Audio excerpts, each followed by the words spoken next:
Thanks for joining us for CBN NewsWatch. I'm Heather Sells. The gunman who killed so many in Orlando was apparently monitoring Facebook during the attack and posting ideological rants. Those posts are why a Senate committee is asking the CEO of Facebook for help to uncover the cyberspace trail that 29-year-old Omar Mateen left behind. Investigators now say that gunman Omar Mateen went online right before and during his attack at a gay nightclub in Orlando. That's why the Senate Homeland Security Committee is asking Facebook for help. The committee reports that Mateen made a series of Facebook posts and online searches during his attack and right before.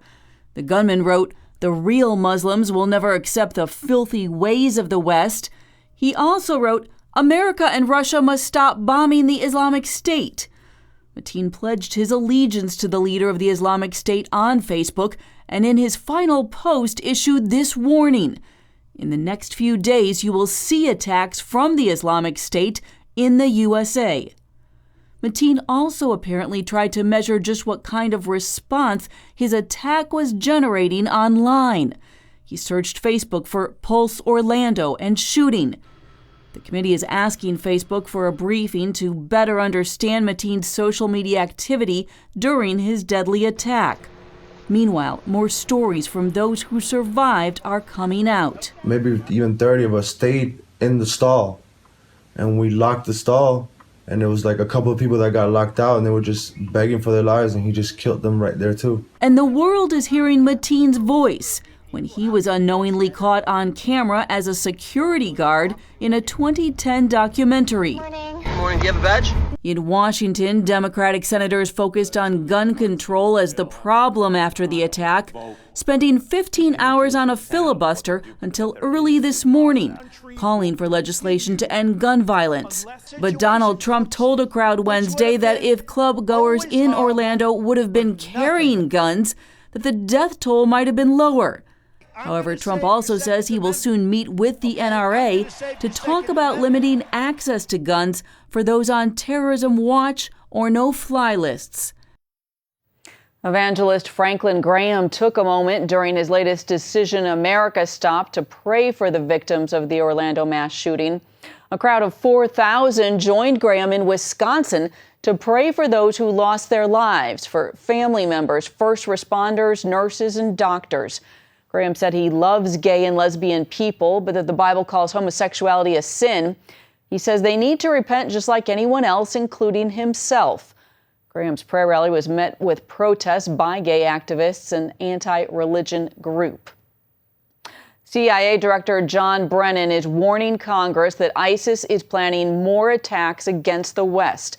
Brennan says the Islamic State is planning deadly lone wolf attacks like the recent ones in Paris and Brussels. He adds that ISIS already has a stockpile of radicalized jihadists ready to carry out the attacks. Well, the Taliban is using child sex slaves to wage attacks on Afghan police officers. Many powerful police commanders take young boys as their sex slaves.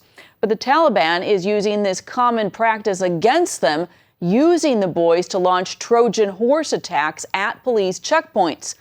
Yahoo News reports there have been at least 6 deadly attacks since January, resulting in hundreds of deaths. The assaults signify the abuse of children by both the Taliban and police forces. Here at home, a House committee has voted to censure the IRS commissioner. GOP lawmakers say John Cossican failed to provide information demanded by Congress, and he lied under oath. It happened during an investigation over the IRS targeting of Tea Party groups that had applied for tax-exempt status. The House Oversight and Government Reform Committee voted 23-15 to send the matter to the full House. Speaker Paul Ryan hasn't said whether he will schedule a vote. A former leader of the ACLU in Georgia is asking questions about transgender people and bathrooms. Maya Dillard-Smith says she's concerned about bathroom safety, period. But at the Georgia ACLU, she says that turned out to be a controversial position.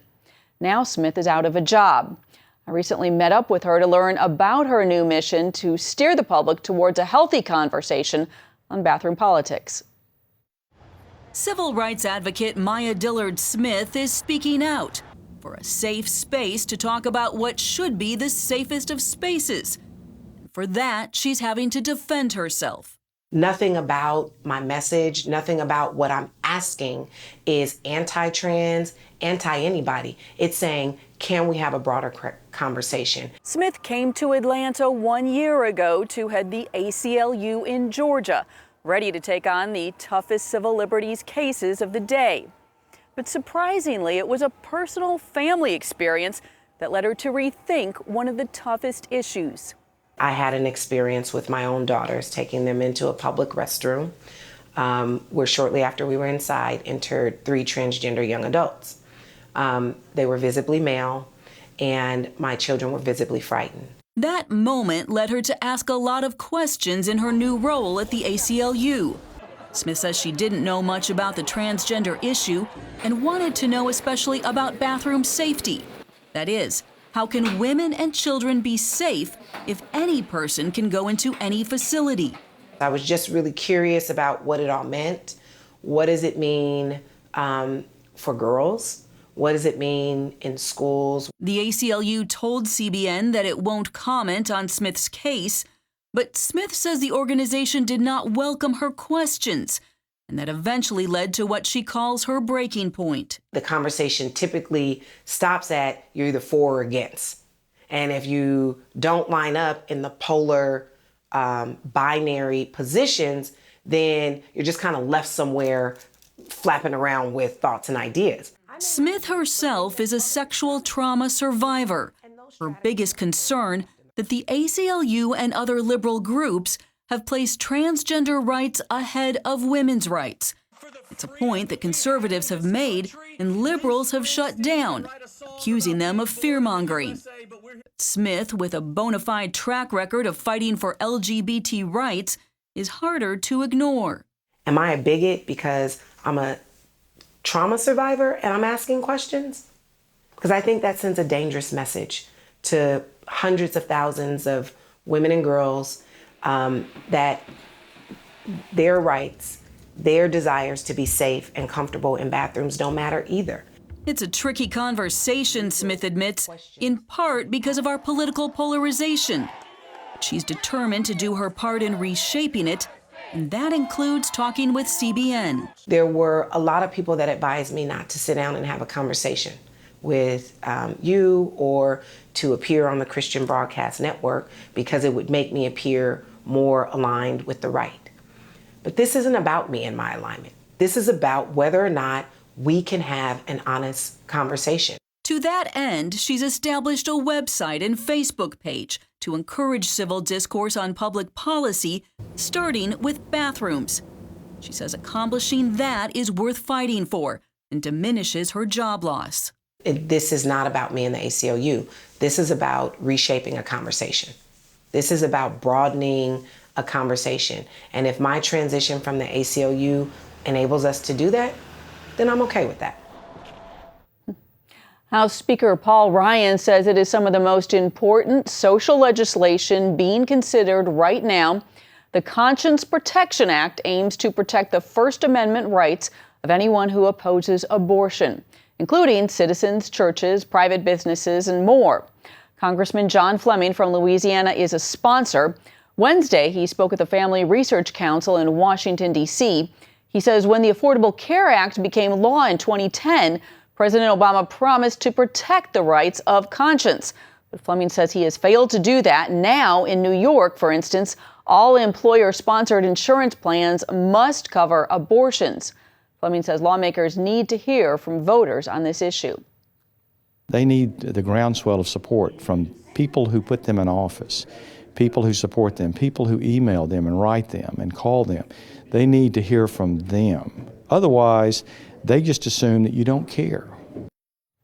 Congressman Fleming is still trying to get the Conscience Protection Act brought up in the House of Representatives. The Southern Baptist Convention's public policy chief is defending the rights of Muslims to build mosques in the U.S. At the annual Baptist Convention on Wednesday, an Arkansas pastor had called Muslims a threat to Christians, asking if Jesus Christ would have defended the rights of Baal worshipers. But Reverend Russell Moore said Southern Baptists support soul freedom for everybody. He said a government that bans mosques could one day ban the construction of Baptist churches as well. Coming up, serving those who serve. See how CBN is helping on the home front and giving this military family the help they need.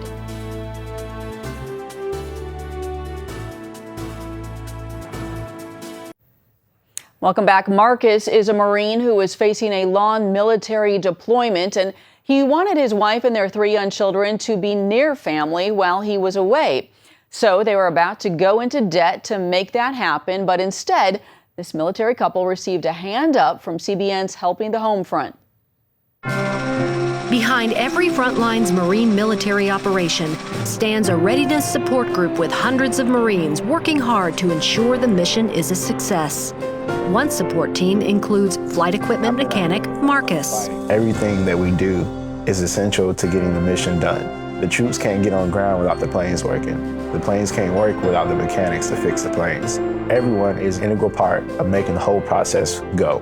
When he's away, Marcus relies on his wife OSHA to take care of their son Xavier and their twins, Marcus III and Maya. My wife does an excellent job.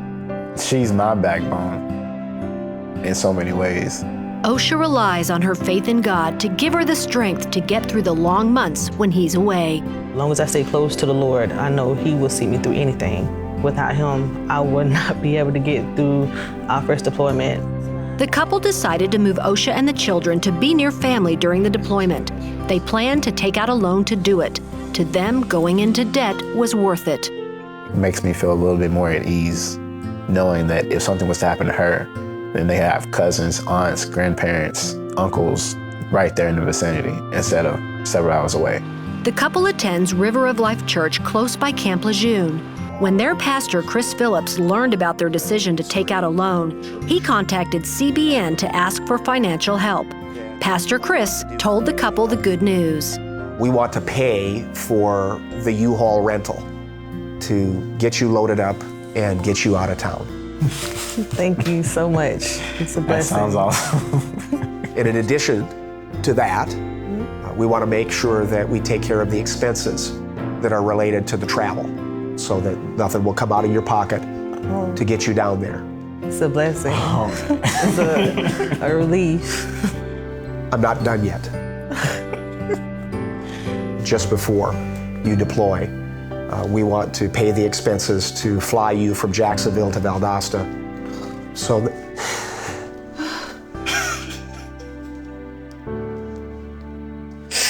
you'll be able to see your family one last time before you're separated for months. Thank you so much. OSHA can now get through the deployment without worrying about debt. I am so grateful that CBN has this program to show the military that you support them and you understand and that you can help them out as well. It just means so much. And Helping the Home Front is CBN's outreach to military families. If you want to support Helping the Home Front, give CBN a call at 888-777-1999. And you can also find out more at cbn.com. All gifts are tax deductible. Up next, showing love to the least of these, how this woman is helping some of the UK's poorest citizens.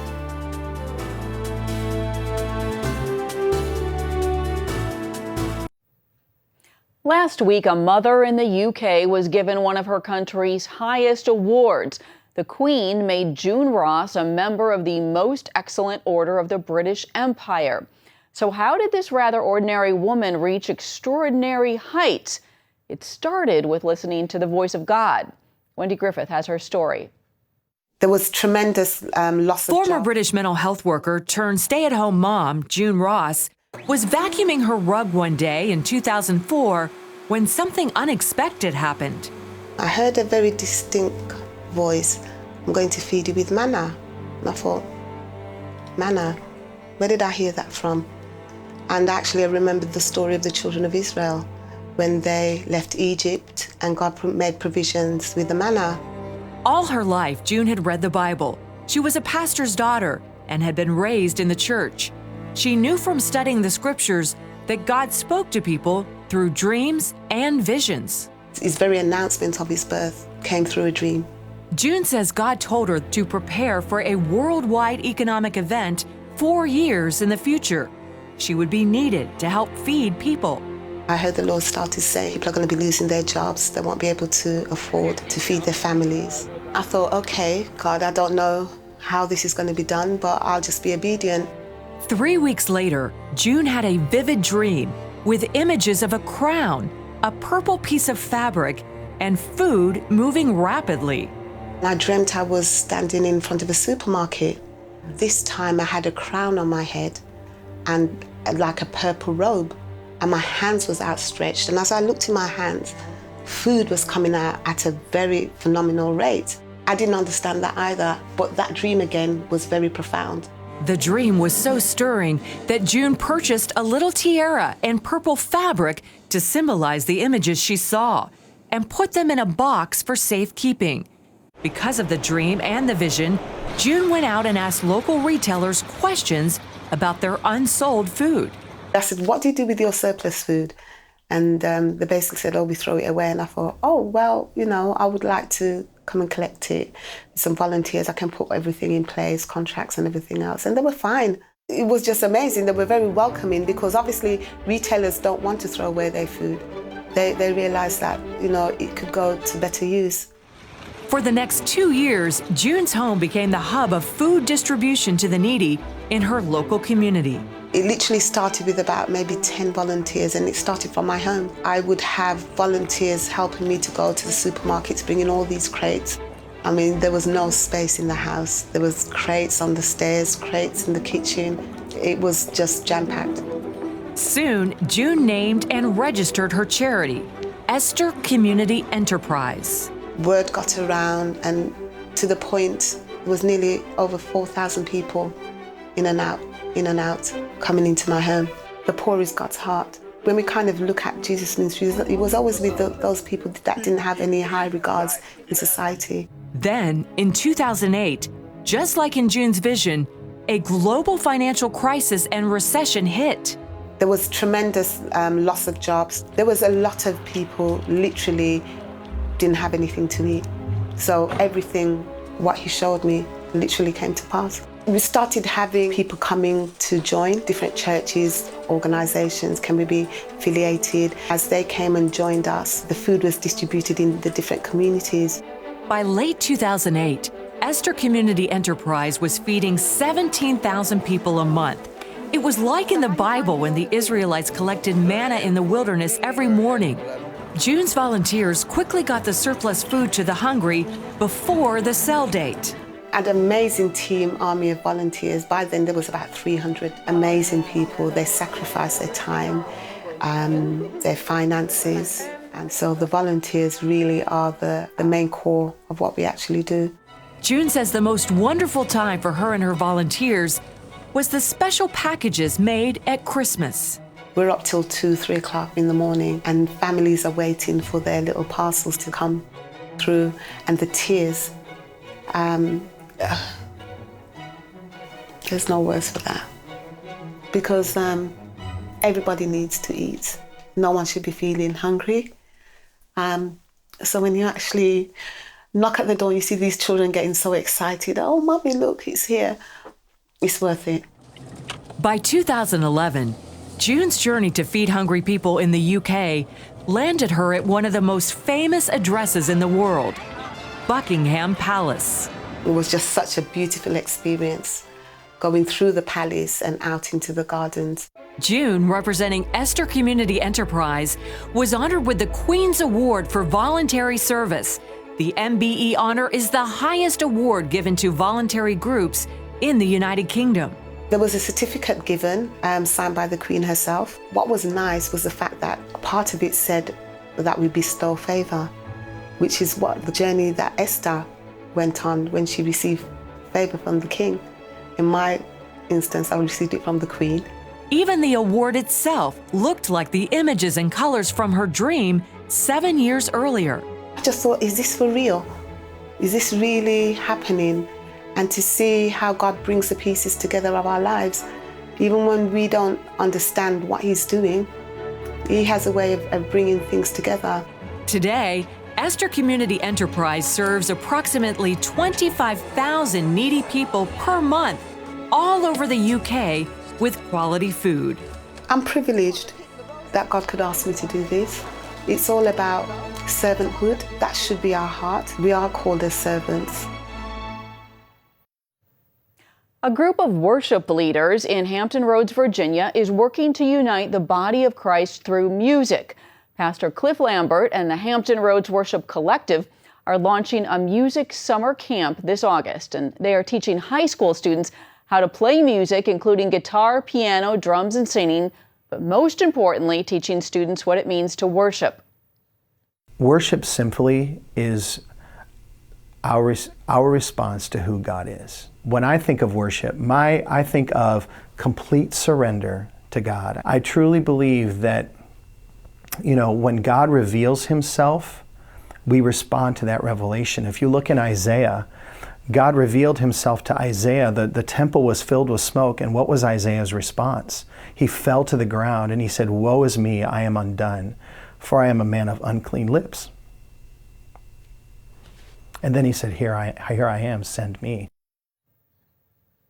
The camp runs from August 8th to the 10th, and you can register at 757worship.com. Well, that is it for now on CBN NewsWatch. You can find more of our exclusive coverage of the issues that you care most about at cbnnews.com. Please tell us about the stories that you've seen here, what you think on Facebook and Twitter. Have a great day.